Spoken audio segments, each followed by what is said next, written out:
সেটা হচ্ছে আমার নিজস্ব অ্যাসেট আছে। আমি যেখানে থাকি সেটা আমার নিজস্ব বিল্ডিং, ওখান থেকে আমি জানি কিছু মাত্র আমার আর আসবে। আমার বাবার অ্যাসেট আছে গ্রামের বাড়িতে শহরে, ওখানেও আমাদের মার্কেট আছে। তারপর আমি কেন ডিএক্সএন, আমার শখ ছিল কিন্তু একটা জিনিস ছিল না, সেটা ছিল সুস্থতা। সুস্থতা আমার ছিল না। আমার একটা পেশেন্ট আমাকে ইনভাইট দেয়, আপু আপনি টুথপেস্ট ইউজ করে দেখেন, এটা একটু ডিফারেন্ট, আমি তো ডক্টর, আপনার একটা স্মুথ থাকবে দিশা।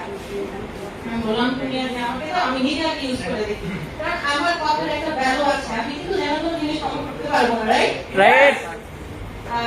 আমি ইউজ করে যে জিনিসটা আমি পাই সেটা হচ্ছে গাম সোয়েলিং হয়, ধরেন মাছ থেকে রক্তপাত অথবা মাড়ি খুলে যাওয়া।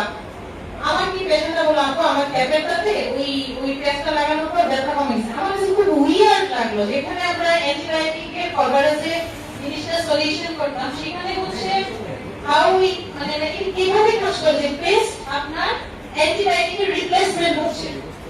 ঠিক আছে, কারণ আমরা জানি ড্রাগ কখনোই বডির জন্য ভালো না, এটা নির্দিষ্ট 3 দিন 5 দিন 7 দিন বা লং টাইম ধরে আসলেই খারাপ।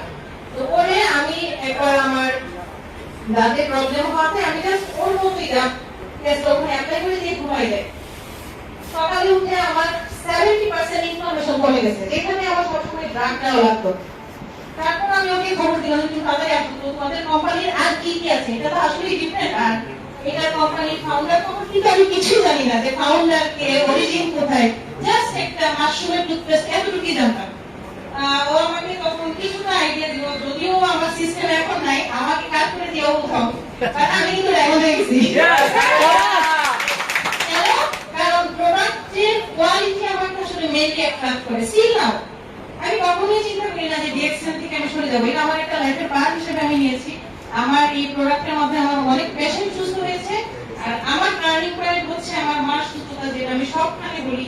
আমার আম্মুর ব্যাক পেইন ছিল, প্লাস হচ্ছে ডিজেনারেটিভ ডিজিজ, যেটা কখনোই কিউরেবল না। ডিজেনারেটিভ ডিজিজ মানে যখন অনেকে থাকে না কোমরের ব্যথা, নার্ভ গুলো কম্প্রেশন হয়ে ভার্টেব্রা কলামটা ফার্স্ট ট্রিটমেন্ট হয় সার্জারি, হ্যাঁ, এবং সার্জারিতেও কিন্তু কেউ হয় না। তো আমি দেখলাম যে না, পেশা যেগুলো তো এতটা উপকারী, প্রোডাক্টগুলো অবশ্যই ভালো হবে। দেন হচ্ছে আমাদের কোম্পানির ফাউন্ডারের প্রোফাইলটা আমি দেখি, বিজনেস সিস্টেমটা দেখলাম যে না, এটা তো আসলে ভালো। আরেকটা হচ্ছে এখান থেকে অনেকটা আর্ন হয়ে যাওয়া পসিবল। আমার টিমে কিন্তু অনেক ডক্টর কাজ করে, আমি বাংলাদেশে বসে এতগুলো ডক্টরকে বিজনেসে এক্সপোর্ট দিতে পারতেছি, বাট এটা কিন্তু আমার প্রফেশন থেকে পসিবল না। আমার প্রফেশনে আমার আন্ডারে কাজ করতে গেলে ডক্টরের কাজ করবে, রাইট? কিন্তু এখানে বসে আমি বাংলাদেশে এক ঠাকুরগাঁও আমার টিম মেম্বার আছে, ডক্টর কাজ করতেছে, তাহলে এর বিউটিটা কত সুন্দর। ইভেন প্রোডাক্টের যেটা বলা হয় যে না এটা এই কাজে এইভাবে বেনিফিট দিচ্ছে, ওভাবে কিন্তু বেনিফিটগুলো আমরা পাচ্ছি। আর আমার আম্মু সুস্থতা আমি 1 বছরে পাই, যেটা কিনা আমার আম্মু সম্পূর্ণ বেডে শোয়া ছিল, মানুষ মতো করতে মাকে দিয়ে কখনোই কষ্ট কথা বলবে না। সেজন্য এক্সাম্পলটা সবখানে দিই, এবং এটাকে আমি সিরিয়াসলি আমার পার্ট হিসেবে নেই। ঠিক আছে, আর প্যাসিভ ইনকাম যেটা, এটা তো আসলে এক্সিলেন্ট একটা জিনিস। আপনি যখন বসে থাকবেন, আমি ধরেন ঢাকাতে আমার ট্রেনিং, আমার প্রফেশনাল লাইনে ট্রেনিং এ গেলে আমার প্রোডাক্ট কিন্তু সেল হয়, বা আমার রুগী এসে ফেরত যায়। ঠিক আছে, এটাই হচ্ছে আমার কাছে বিউটিটা এখানেই। আর আমি ডিএক্সএনটা স্টিল নাও এখনো এই কারণেই করতেছি যে আমি এখান থেকে অনেক মানুষকে, আমার অ্যাসিস্ট্যান্ট কিন্তু স্টারেজেন্ট, ও কিন্তু ফুল দিয়ে নিয়ে গেছে। ঠিক আছে, ওকে আমি যেভাবে বলি এইভাবে করতে, বাট আমার প্রফেশন কিন্তু সে ধরতে পারবে না, রাইট? কিন্তু আমাকে তো কি এসে যেতে পারবে ডিএক্সএন থেকে।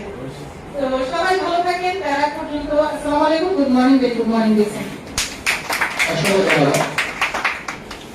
এই মুহূর্তে আমাদের সাথে আরো একজন উপস্থিত আছেন, যিনি সৌদি আরব থেকে এক্সিকিউটিভ স্টাফ ডায়মন্ড, জনাব সোহরাব হোসেন।